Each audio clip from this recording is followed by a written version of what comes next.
Capítulo 3. La construcción del templo de Dios era, a partir de ahora, nuestro principal objetivo. Se realizaron sesiones de estudio semanales en Canberra y todos los centros recién formados en toda Australia. El ausentismo se siguió con la orientación adecuada con respecto a este papel más magnífico y las consecuencias. Los libros de asistencia diaria en todos los centros fueron examinados más de cerca en estos días. Se imprimió un sobre especial de donación únicamente para el templo de Dios y se organizaron vigilias regulares de oración. Los seminarios comenzaron ahora a enfatizar la urgencia de nuestra misión y ahora se celebraban en Malasia, Nueva Zelanda, Singapur, Filipinas y Nueva Guinea. Magicari se había extendido a esos países principalmente a través de los amigos y parientes de los miembros australianos. El reverendo Andris Tebecis visitaría esos países para celebrar seminarios y otras sesiones de estudio regularmente, mientras que la India, Sri Lanka, Taiwán y Sudáfrica estaban en el proceso de establecer grupos básicos en preparación para sus próximos seminarios. No pasó mucho tiempo antes de que los frutos de nuestros persistentes esfuerzos comenzaran a madurar. Las donaciones de dinero para el templo, que alguna vez fueron solo un goteo, comenzaron a fluir de manera constante. Con el tiempo, este arroyo empezó a rabiar como un río hinchado. Cada 3 meses, todos los fondos se convertirían en un proyecto de banco de yenes japoneses y se enviarían a Japón. Este dinero incluyó los fondos de la venta de casas de miembros y automóviles. Pagos de vacaciones, bonos de trabajo y similares también se incluyeron. Nunca se sabrá si fue la inspiración o el miedo que llevó a un pensionista de Canberra a vender su casa y donar la mayor parte de los ingresos de la venta hacia la construcción del templo. Sospecho que esto último. Ahora vive sin dinero en un departamento de vivienda pública subvencionado y sucio. Los miembros fueron alentados a vender artículos domésticos no deseados, organizar cenas de recaudación de fondos, y similares. Todos estábamos muy despertados a nuestra misión, y se convirtió en nuestra razón de ser. Éramos responsables del destino de la humanidad, y no íbamos a fallar. Si significaba sacar un préstamo, o utilizar al tope una tarjeta de crédito, así sería.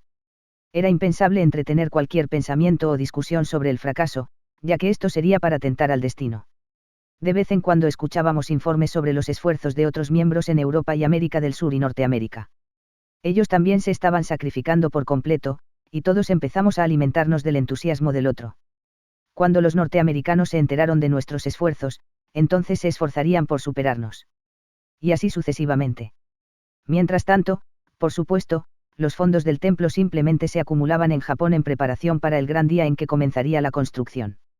Cuán bienaventurados fuimos permitidos para hacer tales sacrificios. Era nuestro deber buscar a otras semillas que nos ayudaran en nuestra misión, a quienes también se les permitiría hacer los mismos sacrificios. La vida era ahora una sucesión de arreglos divinos apoyados por la protección divina en cada esfuerzo que emprendíamos. Fue Dios quien nos permitió vender nuestros bienes domésticos y donar los ingresos a su templo. Si las contribuciones de un miembro eran consideradas inadecuadas, esto significaba simplemente que Dios no lo permitía, y una variedad de razones espirituales serían próximas. La perturbación del espíritu es demasiado severa o es el juicio de Dios, fueron sin duda algunas de las principales razones. Generalmente, un miembro tan difícil respondería muy positivamente en el área de las donaciones cuando se enfrentara a estas posibilidades. Nadie quería llevar el sello distintivo de haber recibido el juicio de Dios, o haber sido controlado o poseído por espíritus malignos. Todos estábamos muy conscientes de su poder, sobre todo porque ahora éramos su objetivo principal. Si la raza humana debía florecer o ser represada dependía de nuestro éxito o fracaso. Dios nos había permitido ahora nuestro tercer hijo, una hija sana, que sin duda se convertiría en una semilla igual que sus padres. Una explosión de población estaba ocurriendo entre los miembros. Nuestro gran Salvador advirtió vehementemente contra el uso de drogas y procedimientos quirúrgicos. Es mejor colocar tu destino en las manos de Dios y tener fe en Él. El poder de salvación de Dios es mucho mayor que cualquier salvación que los humanos puedan ofrecer. La toma de medicamentos contamina las células físicas y espirituales del cuerpo, lo que a su vez hace más fácil a los espíritus entrar en ti y poseerte. Estaba claro para nosotros que cualquier forma de intervención médica estaba fuera de la cuestión. Éramos gente semilla que creaba aún más gente semilla con Dios en control de todas nuestras acciones, y la intervención médica solo podía ser usada como último recurso.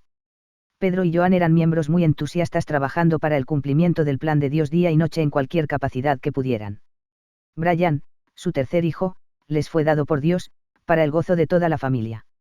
Como es costumbre, Brian, fue bendecido con la luz divina, durante e inmediatamente después del nacimiento.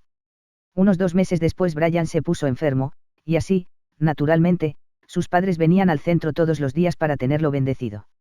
Estaba claro que Brian estaba sufriendo una especie de purificación divina. Nuestros grandes maestros de salvación referían que tal purificación es una bendición de Dios y debemos ser felices. En niños pequeños, su poder de recuperación es increíblemente fuerte, por lo que no debemos estar demasiado preocupados. Solo continúe bendiciéndolos con la luz divina y todo estará bien. La divina purificación de Brian se intensificó constantemente durante las siguientes semanas. Pedro y Joan, impávidos al ver el sufrimiento de Brian, aumentaron su nivel de servicio divino, decididos a demostrar su sinceridad y fe en Dios. Nuestro gran Salvador enseña, si una purificación continúa y sigue, se da cuenta de que hay una falta en la actitud de uno. En el caso de un niño, es la actitud de los padres que está en falta. Día tras día, el diminuto cuerpo de Brian empezó a hincharse y se volvió azul. Pedro y Joan desesperadamente miraron dentro, tratando de encontrar el defecto que era molesto a Dios. Naturalmente, el mejor punto de partida sería un aumento de las donaciones en combinación con más horas en el centro. Salva y será salvo, fueron las palabras de nuestro gran Salvador. Esto se tradujo para ellos en una variedad de significados, comenzando con limpiar los tocadores en el centro varias veces al día. La condición de Brian nunca fue diagnosticada mientras él estaba en el mundo físico. Tras su entrada en el mundo espiritual, simplemente se convirtió en otra estadística del síndrome de muerte súbita infantil. Estaba claro que los profundos pecados e impurezas de Pedro y Joan eran demasiado severos para permitir una vida normal para el joven Brian, y que ellos debían dedicarse con más devoción a cumplir sus papeles de semilla, que sea una gran lección para todos nosotros. Fue el mensaje que todos aprendimos de este triste asunto. Entre seminarios, estudios y viajes en el extranjero, reverendo Andris Tebecis había logrado encontrarse a sí misma una nueva novia, para el deleite de todos. La reverendo Yasumi estaba vinculada a otra región de ultramar, donde había servido durante varios años. El permiso especial había sido dado de Keichu, que les permitió comunicarse y ocasionalmente reunirse con la visión de formar una relación prematrimonial. En cuanto a tales asuntos, todo tenía que ser realizado de acuerdo con el deseo de Keichu, y el permiso para esto, por supuesto, significaba de acuerdo con la voluntad de Dios. Todos estábamos muy contentos y emocionados por los dos. Fue una unión verdaderamente celestial, ya que la ceremonia de la boda tuvo lugar en la sede de Mahikari en Japón. De acuerdo con la tradición de Mahikari, no pasó mucho tiempo antes de que la reverendo Yasumi estuviera embarazada de su primera semilla, y esto, por supuesto, deleitó a todo el mundo, especialmente a todas las madres de Mahikari. ¿Qué clase de alma de alto nivel va a encarnar entre nosotros? Fueron nuestros pensamientos. Especialmente de la unión de dos ministros casados en la jefatura de Mahikari en Japón. Estábamos todos muy emocionados. Como una expresión de nuestra gratitud y disculpa, los sirvientes de la casa se alinearon para ahorrar a la reverendo Yasumi de deberes tan fastidiosos como el trabajo de casa durante su embarazo. Los miembros se ofrecieron para administrar la luz divina a ella varias veces al día. Colectivamente estábamos cultivando un alma especial, y todos queríamos compartir esta responsabilidad de la mejor manera posible. Fue un típico día agitado en el centro. El seminario estaba casi a medio completar, y unos 200 miembros y candidatos estaban empapados en las revelaciones divinas. El reverendo Andris Tebecis estaba entregando las revelaciones en su habitual forma inspiradora. La reverendo Yasumi, que ahora estaba embarazada de 9 meses, y yo, escuchábamos a través de un orador en la oficina del reverendo Andris Tebecis. La reverendo Yasumi estaba descansando, ya que había tenido un trabajo divino ocupado recientemente, cuando de repente y sin preverendo yo aviso ella entró en trabajo de parto. Sus contracciones eran fuertes, con poco tiempo entre ellas. Inmediatamente telefoneé a su partera privada, que afortunadamente llegó en cuestión de minutos. Va a tener al bebé aquí, y en cualquier momento. Rápidamente, llamé a una ambulancia. Vamos a hacerla lo más cómoda posible. Ordenó la frenética partera. Rápidamente escribí una nota para ser entregada al reverendo Andris Tebecis explicando la situación y sugiriendo que podría ser oportuno que los participantes del seminario tomen un descanso temprano para el almuerzo. Casi inmediatamente la sirena de la ambulancia pudo ser escuchada acercándose. Todo estaba sucediendo tan rápido. Ni siquiera había tiempo para entretener las interpretaciones espirituales de lo que estaba sucediendo, o sentimientos de bienvenida para la semilla que llegaba. «Oh Dios, el bebé está deformado», gritó la partera. Dentro de unos momentos el bebé fue entregado completamente. Estaba muerto. En ese momento, tanto el reverendo Andris Tebecis, como los oficiales de ambulancia irrumpieron en la habitación. Un silencioso momento nos abrumó a todos cuando nos quedamos mirando desesperadamente al bebé sin vida. ¿Por qué? ¿Cómo? Preguntó mi mente. Garry, tomarías el micrófono y dirías a todo el mundo lo que acaba de suceder, entonces continúa entregando las revelaciones para mí, vamos al hospital, me haré cargo de ti cuando vuelva, ordenó el reverendo Andris Tebecis, tratando desesperadamente de mantener el control de su pena, y el flujo de lágrimas. Buenas tardes a todos, dije, con voz temblorosa, a los 200 participantes del seminario. La reverendo Yasumi acaba de tener a su bebé. ¡Hurra! Exclamaron los participantes. Un aplauso instantáneo estalló y todo el mundo comenzó a hablar emocionadamente entre sí. Era evidente que eran conscientes de la llegada repentina de la ambulancia y estaban esperando a saber si se trataba de una niña o un niño. Finalmente, volvió a quedar en silencio mientras todos esperaban ansiosamente más detalles. Como nuestros grandes maestros de salvación, todo es un arreglo de Dios. A menudo, sus arreglos son difíciles de comprender. Siento mucho tener que decirles esto, pero el bebé nació muerto. Tal vez un día podamos obtener alguna idea de por qué esto tuvo que suceder, pero por ahora vamos a todos a decir una oración por la pobre alma, y para la reverendo Yasumi y el reverendo Tebecis. Concluí y procedí a dirigir a todo el mundo en oraciones por orientación, protección y disculpa. Mi mente estaba en agitación durante las oraciones. Esta es la punta de la pirámide, no solo para Australia, sino también para todo el sudeste asiático y otros países también. ¿Cómo pudo suceder aquí? Keichu los había bendecido y guiado casi todos los pasos que conducen a esto, ambos están totalmente dedicados a servir a Dios día y noche, ¿por qué? Corrió a través de mi mente, exigiendo respuestas como todos orábamos. ¿Cómo voy a entregar las revelaciones en este estado de ánimo hasta que vuelva Andrés Tebecis? Comencé a reflexionar sobre la terrible situación en la que ahora me encontraba. No debo transmitir ninguna influencia negativa a los participantes del seminario, sin duda muchos de ellos también están luchando con esto. Pensé, luchando por recuperar una compostura satisfactoria. Volvamos a centrarnos en las revelaciones dadas por Dios a nuestro gran Salvador, donde estábamos ahora. Y así, como resultó, esta fue también la manera en que comencé mi formación como conferenciante del seminario. La muerte de tu bebé es simplemente un reflejo de tus pecados, que no has podido borrar debido a tu desatención y falta de esfuerzo. Vino el consuelo divino y la guía de la cabeza ministro, reverendo Tanaka, del Departamento Internacional de la sede de Mahikari en Japón. El hecho de que ustedes sean ministros indica que ambos tienen más pecados que la mayoría de la gente, así que a partir de ahora deben abandonarse completamente a servir a Dios. También deben nutrir a otros ministros para ayudarles a compartir esta carga. Su gloria de servir a Dios y la organización Mahikari de tal manera. Si uno está destinado a ser un ministro, que debe aceptar este destino con valentía y determinación. Las recompensas espirituales son enormes, mientras que por otro lado los pecados son profundos, explicó reverendo Tanaka a través del teléfono. Mi inesperado bautismo como conferenciante de seminario, durante el tiempo de tristeza de la reverendo Yasumi y el reverendo Tebecis, hizo que mi nombramiento posterior y fatídico como conferenciante del seminario fuera un poco más inevitable. Mi aplicación de larga data finalmente había sido aprobada por Keichu en Japón, y ella me envió sus bendiciones y felicitaciones enérgicas.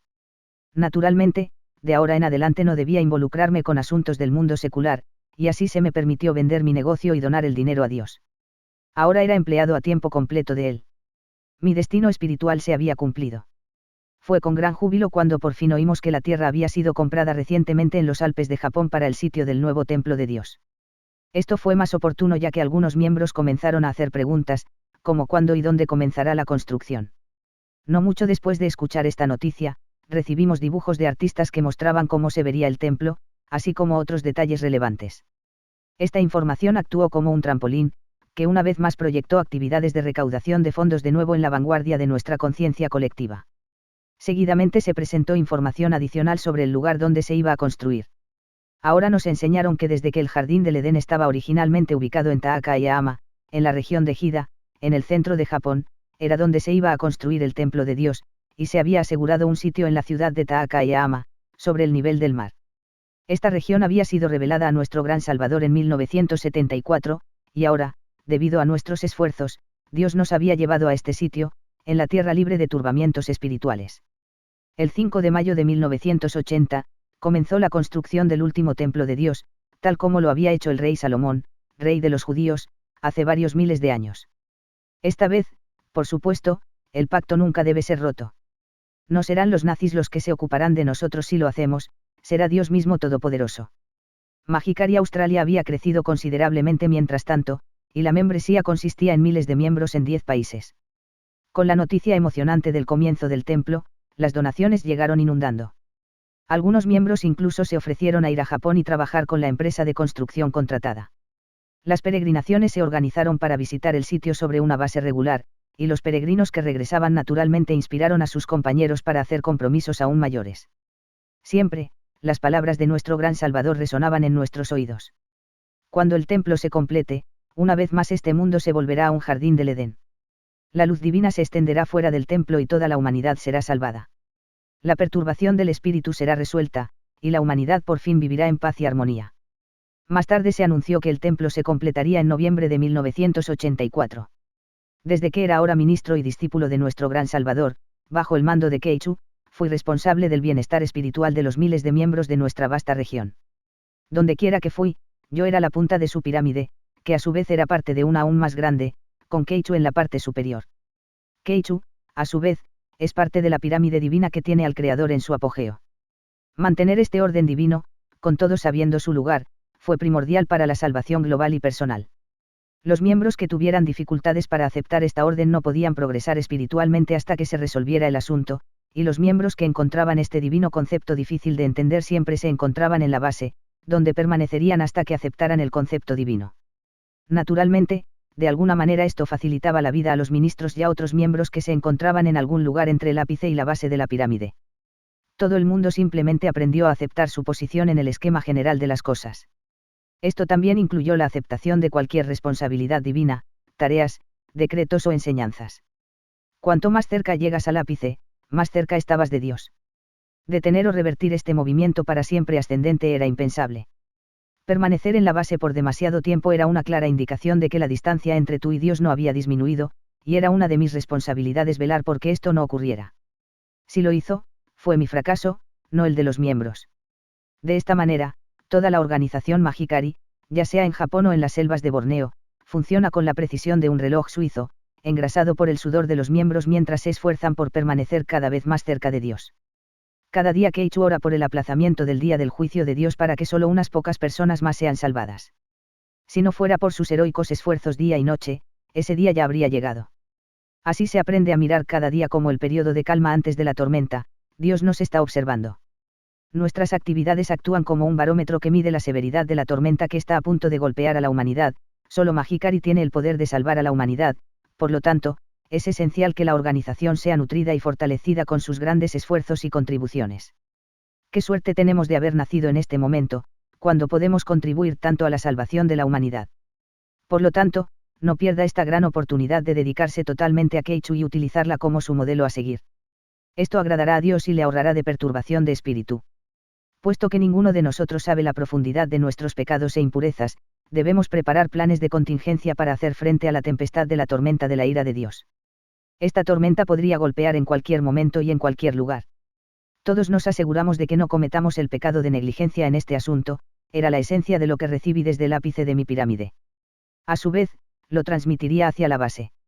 A veces esto ocurría en una sesión de estudio en Australia, y otras veces podría ser en Manila, Singapur o Port Moresby en Nueva Guinea. El miedo al inevitable día del juicio de Dios movilizó a los miembros en una amplia variedad de actividades preparatorias en todos los países. En Australia, la difusión, Maboe, de puerta a puerta o panfleto se generalizó. Mientras que en los países asiáticos, los miembros simplemente se dedicaron a introducir más miembros de la familia. Todos podríamos dar testimonio del poder de la luz divina que estaba constantemente con nosotros. El fenómeno de la manifestación del Espíritu en todas sus diversas formas sirvió como recordatorio constante.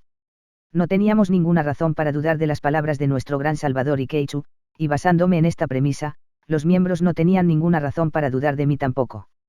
Como testimonio adicional y prueba del poder que todos poseíamos, el reverendo Tebecis y yo arreglamos un reportero y un fotógrafo para hacer un artículo para un semanario australiano local. Este artículo iba a presentar el fenómeno de la manifestación del espíritu en un grupo de unas 10 personas, así como los principios básicos de Magikari. Se esperaba capturar el fenómeno de la manifestación del espíritu en un grupo selecto de personas en la cámara, y tener las fotos y la historia de acompañamiento publicada. Todos los arreglos iban sin contratiempos, y tan pronto como Andrés Tebecis y yo entramos en la habitación, todos los temas especialmente seleccionados mostraban de inmediato los movimientos y sonidos característicos y familiares de las personas poseídas por los espíritus. Al cabo de unos instantes, las únicas personas en la sala que no parecían poseídas eran el fotógrafo, el periodista, el reverendo Andrés Tebecis, 1 o 2 miembros y yo.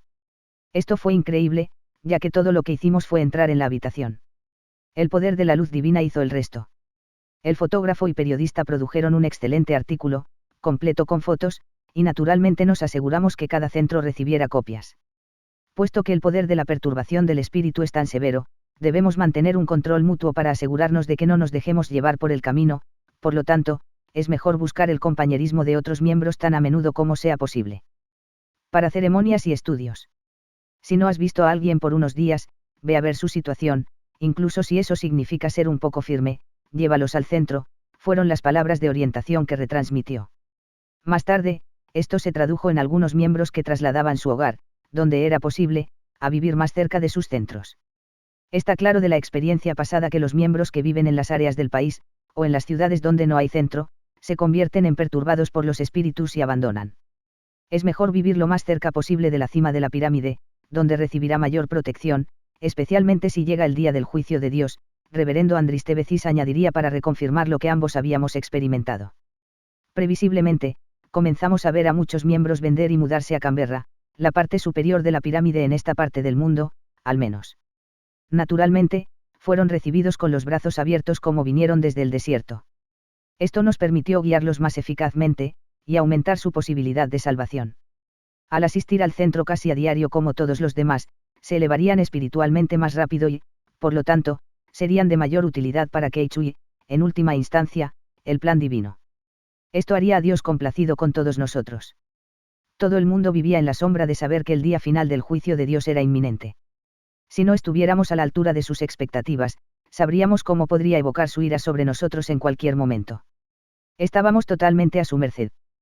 Por supuesto, siempre existía la posibilidad de que si Dios arrojaba su ira sobre nosotros, tal vez unas cuantas almas muy evolucionadas, como Keichu, se salvaran. La ira de Dios podría manifestarse en muchas formas, incluyendo la guerra nuclear, la enfermedad, el fuego, la inundación, el terremoto, la anarquía. Para ser seguro, habría algo para cada uno. Había que crear un plan de contingencia para la seguridad y preservación de Keichu y los restos de su jerarquía divina, si ocurriese lo impensable. Un lugar seguro y adecuado tenía que encontrarse en algún lugar donde este grupo de sobrevivientes de élite espiritual pudiera establecer una base. Esta base tendría una función similar a la del arca que a Noé se le ordenó construir. Este pequeño grupo de supervivientes, guiado por Keichu, sería la semilla de la cual brotaría una civilización futura. El secreto completo era primordial para el éxito de esta ruta de escape, pero siempre recordábamos que el mejor seguro para sobrevivir era servir de todo corazón a Dios día y noche. Es un hecho bien conocido, incluso entre los ayudantes de Keichu, que Australia es el continente más geológicamente estable en la Tierra. Así que parecía natural cuando recibimos una solicitud de asistencia de Keichu. Nuestro querido Keichu había seleccionado 6 miembros australianos, incluido yo, para ser responsable de encontrarla en un lugar adecuado en algún lugar de Australia. Se puede imaginar el impacto que esto tuvo sobre nosotros. Era semejante a la petición de Dios de construir una gran arca de madera que pudiera acomodar a todas nuestras familias y un par de cada uno de los diferentes tipos de animales. Nosotros, junto con Keichu, habíamos sido seleccionados como sobrevivientes. Debíamos ser parte de esta semilla, de la que surgiría una civilización futura. Habíamos experimentado el poder de la luz proveniente de Keichu, y no teníamos razón para dudar de nada de lo que dijo o hizo. Estábamos decididos a sobresalir en nuestros esfuerzos y encontrar la base más segura y más adecuada para este selecto grupo elegido por Dios. Nuestra tarea se hizo mucho más fácil cuando Keichu nos envió una lista de los requisitos necesarios de lo que la Tierra debe tener. Por ejemplo, tenía que estar por lo menos a 1000 metros sobre el nivel del mar, lejos de las líneas de fallas activas, ya por lo menos 300 kilómetros de una ciudad capital, ya que esas ciudades podrían ser blancos nucleares. Debe tener lluvias adecuadas y estar razonablemente libre de sequía. Las buenas vías de acceso eran esenciales, pero privadas y con una superficie razonablemente grande, eran los criterios principales sobre los que teníamos que basar nuestra búsqueda. Puesto que estábamos viviendo en un mundo de arreglos divinos especiales, no fue una sorpresa que uno de los miembros elegidos a mano para este proyecto secreto fuera Robert Andrews. Robert era el coordinador del centro de Darwin Magicari. Recientemente había reclutado a unos 20 nuevos miembros, fue un promotor inmobiliario exitoso, y había contribuido aproximadamente con $100,000 de varias maneras hacia el plan divino de Dios. El plan de Dios estaba funcionando perfectamente, ya que Robert pudo obtener todos los mapas geológicos y topográficos necesarios, y con gran entusiasmo se sumergió en la Operación Noé. Después de semanas de estudiar mapas, y después de una reunión clandestina especial con las ayudas superiores de Keichu en Japón, una región había sido elegida. El área de Nueva Inglaterra del norte de Nueva Gales del Sur fue seleccionada para convertirse en el monte Ararat de Noah. Esta zona estaba dentro de todos los criterios necesarios exigidos por Keichu y tenía una abundante oferta de grandes propiedades de pastoreo de ovejas para la venta. Dios nos conduciría a la parcela de tierra correcta cuando llegara el momento. Dios pronto se impacientó, y se nos pidió hacer una selección lo antes posible, y había que elegir entre dos grandes porciones de tierra que Robert había elegido entre muchos. En una mañana fría de julio, los 6 electos sabíamos sin lugar a dudas que habíamos redescubierto nuestro monte Ararat. Dios nos ha guiado hasta aquí. Se adquirieron 1.500 acres de terrenos de pastoreo ondulados semidespejados ubicados a unos 30 kilómetros al sureste de la ciudad de Glen Innes, cerca del pequeño pueblo de Redrange, en nombre de Keichu Okada y 3 de sus principales ayudantes. Esta remota y conservadora zona de pastoreo de ovejas de Australia ahora tenía que prepararse y hacerse fértil para que en el futuro las semillas sobrevivientes de una nueva civilización pudieran ser amorosamente sembradas. Aquí es donde la atención de Dios sería reenfocada si los resultados colectivos de los esfuerzos de los miembros de Magikari eran considerados inadecuados a sus ojos. El secreto máximo era esencial, incluso los agricultores locales y los habitantes de la ciudad nunca debían aprender del secreto. Solo porque vivían cerca del monte Ararat no les daba derecho a sembrar sus semillas en la ladera de la montaña. Ahora que la tierra había sido asegurada, Keichu nos guió a una vez más volver a centrar nuestras actividades en la preparación de tanta gente semilla como sea posible, ya que esta era nuestra mejor forma de seguro. Mientras tanto, por supuesto, tendríamos que visitar periódicamente la tierra y vigilarla. Para nosotros, era muy reconfortante saber que no importaba lo que pasara, sabíamos la ruta de escape, y lo que es más, teníamos las llaves de la puerta. Es una sensación maravillosa saber que estás tan cerca de Dios. Obviamente estábamos tan cerca que Dios nos encontró ahora indispensables. Nuestro gran Salvador enseña, todo el mundo tiene un destino único, preordenado, y los seres humanos solo pueden ser verdaderamente felices cuando aprenden a vivir dentro de esa esfera del destino. Obviamente había encontrado la mía, y estaba muy feliz viviendo dentro de ella. Y así, con los corazones ardientes, nosotros, los elegidos 6, continuamos viviendo nuestra fantasía única para la gloria de Dios y la humanidad. Nada nos detendría ahora. El reverendo Andris Tebecis, yo mismo y varios otros ministros en formación estaban haciendo visitas regulares a Japón. Estas visitas fueron organizadas para coincidir con las importantes ceremonias y, ocasionalmente, algunos de nosotros serían seleccionados para dirigir oraciones u ofrecer informes sobre las actividades en nuestra región a las masivas congregaciones. Las ceremonias, la marcha de precisión del cuerpo juvenil y los discursos divinos de Keichu nos inspiraron tanto, particularmente ahora que ella estaba dando informes de progreso sobre la construcción del templo de Dios, ya a menudo reafirmaría el contrato sagrado que teníamos con Dios. Nosotros somos los levitas de la nueva era, Dios se está impacientando con nosotros. Todavía hay muchos obstáculos que superar antes de que el templo sea completo. No podemos dar por sentado que Dios podría hacer su día de juicio en cualquier momento, nos recordaba ella. Fuimos llevados al sitio de la construcción del templo en varias ocasiones, y visitas guiadas, que fueron complementadas con hechos emocionantes y cifras relacionadas con su tamaño, toneladas de cemento requerido, y similares. El templo de Dios volvió a levantarse de sus cimientos, como lo había hecho una vez antes en el tiempo de Salomón. No debía darse por sentado que siempre nos encontraríamos con Keichu, ya que estaba muy ocupada, pero por lo general nos permitiría una audiencia grupal de 5 a 10 minutos con nosotros.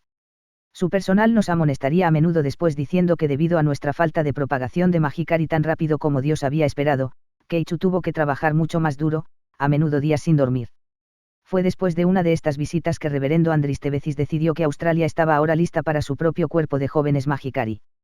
El tiempo de Dios en este asunto era perfecto como siempre, ya que Wendy y yo estábamos esperando a nuestro cuarto hijo, y nuestra hija mayor era lo suficientemente mayor como para ser uno de los miembros fundadores. Es necesario entrenar a nuestros hijos para que sean verdaderos soldados en el ejército de Dios. Será el joven quien asumirá la mayor responsabilidad en el establecimiento de la nueva civilización. Es nuestro deber prepararlos adecuadamente. Keichu tiene el deseo de que 10.000 miembros del cuerpo de jóvenes de todo el mundo desfilar ante ella en el templo tan pronto como sea posible, como nuestra expresión de disculpa a Dios por nuestros pecados profundos, fueron incluidos en mis notas que había tomado mientras estaba en Japón.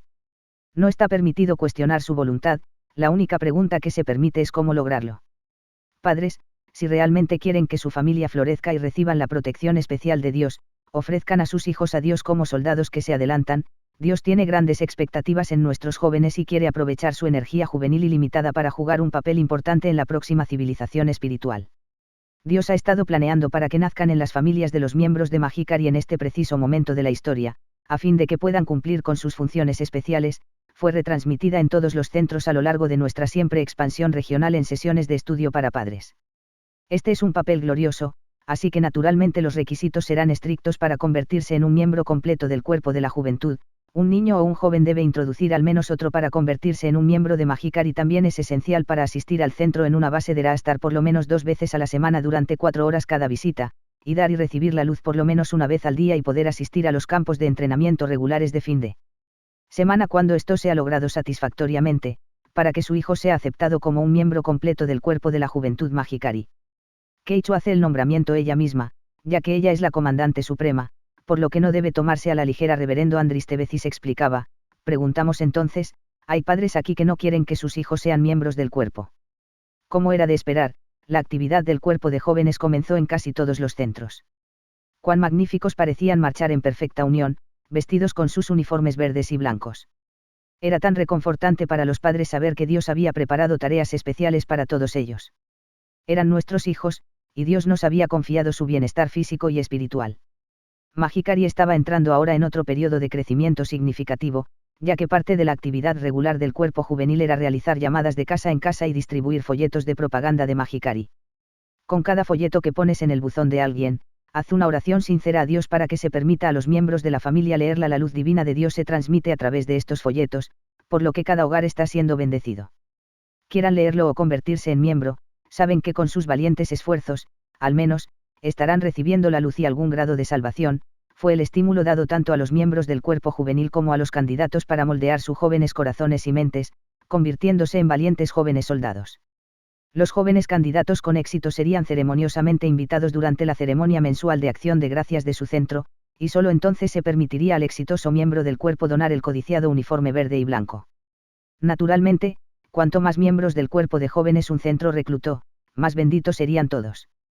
Sus jóvenes mentes eran tan receptivas y fáciles de moldear.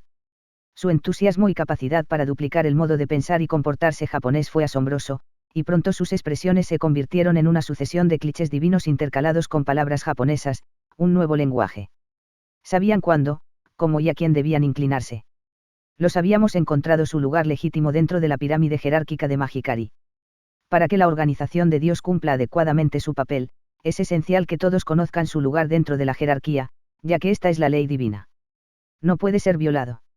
No pasó mucho tiempo antes de que todos los centros comenzaran a darse cuenta de las ventajas de tener un cuerpo de élite tan joven de miembros en un estado de preparación perpetua para abordar cualquier tarea. Lo que los miembros regulares pueden haber encontrado difícil o fastidioso de lograr, los miembros del cuerpo de jóvenes se llevaría a cabo sin duda, y con gran entusiasmo. Es la voluntad de Dios que todos los miembros de Magicari sean guiados tanto por sus representantes elegidos como por su propia intervención personal cuando sea apropiado. Los ministros no podían estar con los miembros constantemente día y noche, y no teníamos manera de saber lo que los miembros pueden estar pensando o haciendo cuando no estaban bajo nuestra supervisión. Para compensar este déficit en la gestión del tiempo y la mano de obra, Dios había organizado una etiqueta elaborada, o método, referente al uso y manipulación de nuestros talismanes divinos, que todos llevábamos cerca de nuestros corazones. En pocas palabras, si la forma de pensar o de vivir de un miembro era inaceptable para Dios, el miembro ofensor se haría accidentalmente maltratar el medallón divino.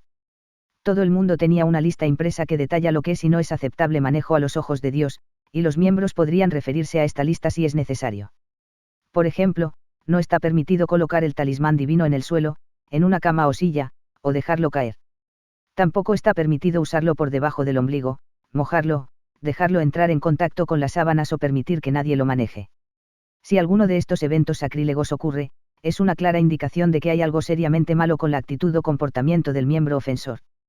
Tales molestias deben ser reportadas inmediatamente a un ministro, con lo cual el miembro interesado debe ofrecer disculpas profundas y sinceras a Dios, y abstenerse de administrar purificación hasta que él o ella ha recibido la adecuada orientación personal de un ministro. Esto proporcionó a todos los ministros una ventana de oportunidad para profundizar en la intimidad de las mentes y estilos de vida de los miembros. Hasta que el defecto ofensivo fuera descubierto, los ministros interrogarían sistemáticamente a los miembros hasta que alcanzaran lo que se creía que era el defecto.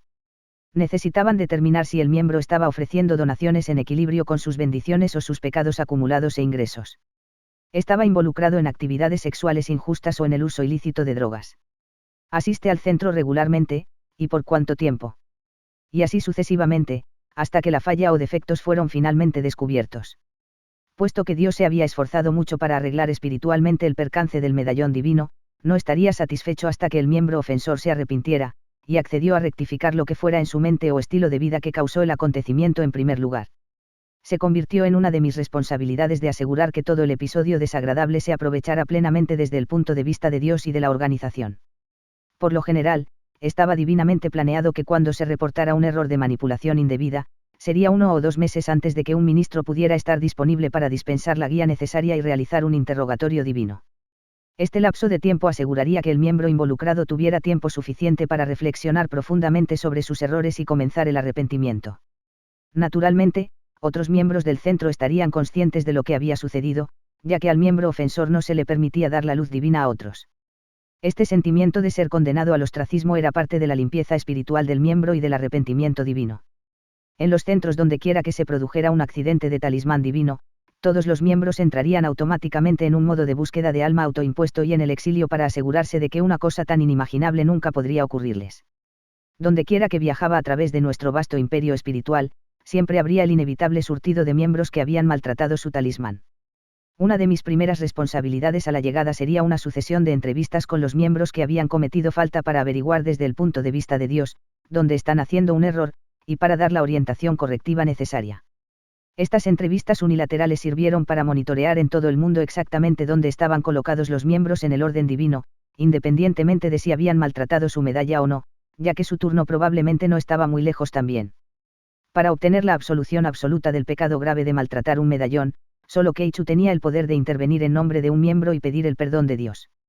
Con el fin de llevar esto a cabo, el miembro se vio obligado a escribir a mano una carta personal de disculpa a Dios y Keichu indicando claramente el pecado, o los pecados, que había sido cometido. Esta correspondencia divina también tenía que incluir una promesa de rectificar y nunca repetir los pensamientos o hechos pecaminosos de una vez por todas.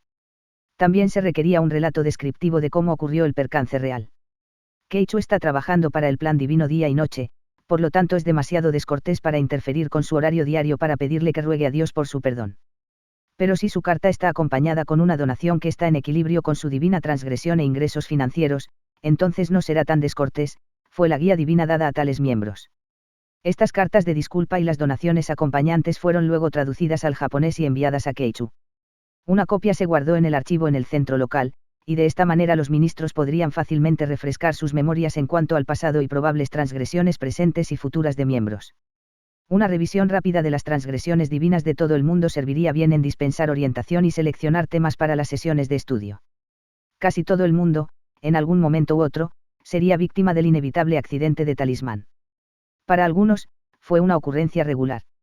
Por lo tanto, una lectura ocasional de estos volúmenes cada vez mayores de cartas nos permitió arrojar un haz deslumbrante de la luz de salvación de Dios, en las oscuras profundidades de los pensamientos y vidas privados de los miembros. Nunca dejé de maravillarme de la manera sutil, pero perfecta, en que nuestro Dios estaba guiando los pensamientos y las acciones de todos. Wendy había dado a luz a nuestro cuarto hijo, y Dios pronto nos iba a bendecir con una quinta persona semilla para traer al mundo. Todos los centros eran una colmena de actividad, y Wendy, como la mayoría de los miembros, asistiría casi diariamente durante unas 4 horas. Cuando no viajó a centros de visita, ya sea en Australia o en el sudeste asiático, estaría presente durante 12 horas diarias, y se me permitirían 2 o 3 días de descanso al mes.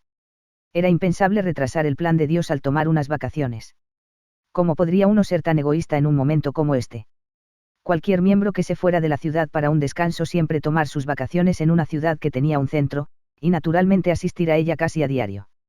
Si no consiguen comparecer, los ministros serán informados y les darán orientación apropiada sobre su regreso. Las vacaciones en las diferentes ciudades se convirtió en una maravillosa oportunidad para cementar los lazos duraderos entre los miembros e incluso centros enteros. Puesto que nuestra región particular constaba ahora de 10 países vecinos, era común que los miembros visitaran estos países para las vacaciones, también. Esto significaba que dondequiera que visitaran, siempre tendrían una familia ya hecha de personas con ideas afines para conectarse. Para los australianos de vacaciones en el extranjero, centros como Singapur, Auckland y Penang fueron seleccionados a menudo. Individual y colectivamente, podríamos vivir nuestra vida cotidiana casi totalmente encapsulada dentro de la atmósfera protegida y sagrada de un centro de Magikari. Paso a paso estábamos construyendo nuestro propio nuevo orden mundial divino, y nos preocupábamos poco por nada más. También sucedió que a miles de kilómetros de distancia en Japón, el destino de la familia Greenwood estaba siendo decidido por los ministros del Departamento Internacional de la sede de Magikari en Japón. La carta explicaba. Las actividades de Magikari en el área del sudeste asiático se están expandiendo muy rápidamente y se vuelven muy difíciles de administrar directamente desde Japón o Australia. Por favor, envíe el reverendo Gary Greenwood y su familia allí tan pronto como sea posible. Ubicación sería establecer una base. Firmó reverendo Tanaka, jefe del Departamento Internacional. 6 semanas más tarde, Wendy, que ahora tenía 4 meses de embarazo, yo y nuestros 4 hijos llegamos al Aeropuerto Internacional de Kota Kinabalu, Sabah, Malasia. Un grupo de unos 100 miembros estaba allí para recibirnos. Kota Kinabalu es la capital provincial del estado malasio de Sabah, en la isla de Borneo, y había sido divinamente seleccionada por una serie de razones. El principal es que el estado de Sabah apoyó la mayor concentración de miembros y centros establecidos. De aquí también era geográficamente central a las Filipinas, a Singapur, a Malasia y a Nueva Guinea. El Islam, incluso entonces, era la religión estatal de Malasia, y era necesario adherirse a sus leyes políticas y religiosas, que incluían la prohibición de convertir a los musulmanes a otras religiones. Pocos miembros Magikari eran musulmanes, y tendría que estar siempre vigilante para que no asistieran al centro. Naturalmente, esto iba en contra del grano algo, pero no había otra opción. Curiosamente, Sabah tenía un gobierno estatal cristiano, a diferencia de los otros estados de Malasia, y solo alrededor de 1/3 de la población era musulmana, el resto siendo principalmente cristianos. Esto hizo un clima más relajado en el cual comenzar nuestras actividades misioneras en la región. Los habitantes locales eran una mezcla de chinos, indios y malayos locales. Este último compuesto principalmente de Kadazans, Muruts y Rungus. Aparte de los agricultores de subsistencia y las personas que viven en lugares remotos de la selva, todos hablaban bastante inglés para comunicarse claramente. En general, me pareció un pueblo muy colorido y cooperativo. Magikari había llegado a Malasia y a otros países vecinos principalmente por medio de miembros en Australia, que tenían amigos o parientes allí. Su primer puerto de entrada fue Towau en Sabah en 1977.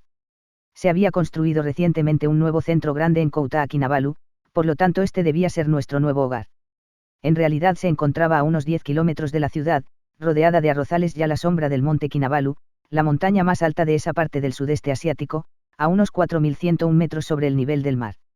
El pueblo kadazano habla de esta magnífica montaña como lugar de morada para las almas de los difuntos, y dice que su nombre deriva de las palabras Akinabalu, que significa el lugar reverendo herenciado de los muertos. Todavía se cree que cuando los espíritus salen de sus hogares terrenales, entran en el mundo siguiente a través de su cumbre. Los miembros más viejos de los kadazans locales todavía le dirán hacer la oferta a la montaña del alcohol antes de que usted la suba. Fue en este escenario que Wendy y yo, con la amable ayuda de muchos de los miembros locales, establecimos nuestra casa y la base Magikari de la cual nos preparamos para difundir las revelaciones divinas en todo el sudeste de Asia. No es sorprendente que estas personas ya tuvieran una firme creencia en los fenómenos de alteración, manipulación y posesión del espíritu. Debía aprender cómo cada pueblo o vecindario tenía su propio brujo. De la misma manera que nuestro gran Salvador enseña, estos brujos locales creen que la mayoría, si no todos, los problemas de salud son obra de espíritus malignos. Con el fin de resolver estos problemas, los brujos podrían exorcizar o apaciguar a los espíritus con una combinación de extractos de hierbas y encantamientos especiales. Si una persona hubiera sufrido por alguien, a menudo la víctima, en lugar de confiar en el sistema legal para recurrir, simplemente contrataría a un brujo local para lanzar un hechizo sobre su agresor. La gravedad de este hechizo también determinaría la cuota del contrato pagadera por adelantado. Por ejemplo, para asegurarse de que su agresor se rompió accidentalmente la pierna, costaría mucho más que, por ejemplo, arreglar un dedo roto. Una vez que se sepa que el agresor ha cumplido su justo destino y la víctima se siente compensado, el asunto está cerrado. No es infrecuente que el agresor esté enterado antes de la posibilidad de tener un hechizo puesto en él o ella por el brujo contratado de la víctima. En tal caso, el agresor simplemente contrata a un brujo para que le ponga un hechizo protector para evitar el hechizo de la víctima. Se hace muy obvio en el tiempo por qué estos brujos están en una demanda tan grande, y celebrada en tal admiración. Se vuelve aún más complicado cuando un asaltante y una víctima contraen el mismo brujo, como a veces sucede. Todo es medicina muy poderosa o magia negra. Lo que realmente se traduce en esto es que gran parte de la población es mantenida como rehén por el temor constante de que en cualquier momento pudieran ser víctimas de un hechizo arreglado por cualquiera que pueda tener rencor o desagrado. Terrorismo espiritual. Yo lo llamaría. ¿Cómo podría alguien ser tan malo como para mantener a la gente con el temor siempre presente del mundo del espíritu? Debería haber una ley en contra, yo decía donde quiera que iba, mientras que perpetrar el mismo crimen en Magikari disfrazado en el nombre de nuestro Dios y camuflado dentro de una blanca piel caucásica era correcto en mi ciega moral. La vida en el sudeste asiático se convertiría en una verdadera aventura para toda la familia. Los dos mayores se matricularon en la escuela local, mientras que Wendy se puso muy ocupada con sus nuevos amigos entre los Kadazans. La mayoría de los indígenas eran cristianos que encontraban fácil entender el significado de reconstruir el templo de Dios. El concepto de un lugar donde Dios, o un poderoso espíritu, mora, les fue fácil. Esto, junto con las revelaciones de nuestro gran Salvador sobre los espíritus y sus efectos negativos sobre las personas, resultó en una maravillosa disposición para muchos de ellos a convertirse en miembros. A diferencia de las normas culturales occidentales, en las que si una figura principal de la familia se convierte en miembro de Mahikari, no es seguro que otros miembros de la familia lo sigan, aquí es casi seguro que todos en la familia seguirán automáticamente. Esto también puede ampliarse para incluir el círculo familiar más amplio, y en algunos casos a toda la tribu. Como era de esperar, la vida se volvió muy ocupada y pronto llegaron donaciones para el templo de Dios. Estaban ansiosos por aprender de Salomón y cómo permitió que su pueblo fuera barrido con materialismo y descuidó a Dios. Estaba en su Biblia, y estudiaríamos los pasajes juntos. Era fácil para mí explicar la enseñanza de nuestro gran Salvador de por qué Hitler había sido utilizado por Dios para castigar a los judíos, y, por supuesto, todos estuvimos de acuerdo en que no querríamos que esto sucediera de nuevo, especialmente para nosotros. Estas personas que vivían en su paraíso tropical tenían poco deseo de ser consumidas por la codicia del materialismo occidental, y estaban ansiosos por aprender cómo Mahikari era su único camino hacia la salvación. El reclutamiento se hizo tan fácil, y a menudo la gente esperaba pacientemente fuera del centro al amanecer. Esto me dejaría poco tiempo para vestirme y estar listo para comenzar a administrar la luz a ellos. A veces esto comenzaba antes de que el sol se hubiera levantado completamente, y pronto se hizo tan ocupado que el tiempo asignado a cada persona tuvo que ser reducido a la mitad. En ocasiones, las personas que habían estado esperando durante horas finalmente tuvieron que irse sin haber sido purificadas. Parecía que Dios verdaderamente nos bendecía a todos y también tenía grandes expectativas en nosotros. Me sorprendía y a menudo asustaba la manera en que los espíritus poseedores se manifestarían en estas personas al recibir la luz. A menudo, a los pocos minutos de comenzar, los receptores contorsionaban violentamente e incontrolablemente sus cuerpos, y sus ojos retrocedían, exponiendo el blanco de sus ojos. A menudo esto era acompañado por gritos fuertes. Ocasionalmente, incluso fui golpeado o amenazado. Me aterrorizaba el espectáculo de estos espíritus malignos mientras luchaban y maldecían, mostrando todo tipo de contorsiones corporales. Era realmente feo y aterrador, pero era esencial que yo mantuviera mi aura de confianza compuesta mientras trataba con estos demonios. A diferencia de los movimientos de posesión de espíritus exhibidos entre los australianos, aquí era mucho más violento, aterrador e incontrolable, y me sentía muy solo. Eventualmente, por miedo, me abstendría de administrar a algunas personas, mientras evitaba a otros. Una jovencita particular parecía volverse como un mono en cuanto entró en el centro. Luchaba por subir las cortinas, recorrer los escritorios, tratando de sentarse en los hombros de otras personas, como los monos domesticados en esta área. Si esto hubiera ocurrido en un circo, nos habríamos divertido, pero esto no era un circo. Dios no juega. Estos eran espíritus malos en el trabajo, y todos podíamos dar testimonio de su presencia. La variedad de las diferentes formas de manifestación nunca dejó de asombrar y a veces nos asusta a todos. Algunos de estos espíritus hablaban, afirmando que eran cazadores de cabezas muertos en batallas en la selva hace mucho tiempo, mientras que otros aparecían indecisos, pero de naturaleza animal. La visión de todo este movimiento de posesión espiritual impresionó a todos, sobre todo cuando explicaba que este era el poder del Espíritu Santo en acción. Este poder, le explico, proviene del Dios Creador, es un poder muy alto. Muchos de los lugareños naturalmente vieron convertirse en un miembro como su seguro contra la posibilidad de hechizos que se les echan por los hechiceros siempre presente y llegó a pasar, después de varios meses, que me conocía como el brujo blanco. El poder invertido en mí por Keichu como uno de sus ministros era obviamente más profundo que cualquier cosa que habían visto antes. Tenemos pecados e impurezas tan profundas, debemos purificarnos por este poder para que no seamos posesionados o perturbados por los espíritus malignos, debemos llegar al centro todos los días y purificarnos unos a otros. Si no lo hacemos, no podremos cumplir nuestra misión especial como semilleros, sino que también debemos encontrar a tantas otras personas como sea posible para ayudarnos con esta misión si alguno de los miembros de su familia son reticentes a ser miembros, sus profundos pecados, por lo que debe purificarse aún más seriamente. Esto se puede lograr mediante la administración del poder de Dios a más personas, o hacer más donaciones para que otros puedan ser salvados. En cualquier caso, no permita que los malos espíritus de perturbar o poseerlo. Nuestro gran Salvador es el nuevo Mesías profetizado en la Biblia, cuán bienaventurados hemos sido al ser elegidos por él, la nueva civilización espiritual será una teocracia donde Dios nos gobernará directamente y la organización Mahikari, Dios nos gobernará de una manera similar como Keicho ahora nos guía día y noche.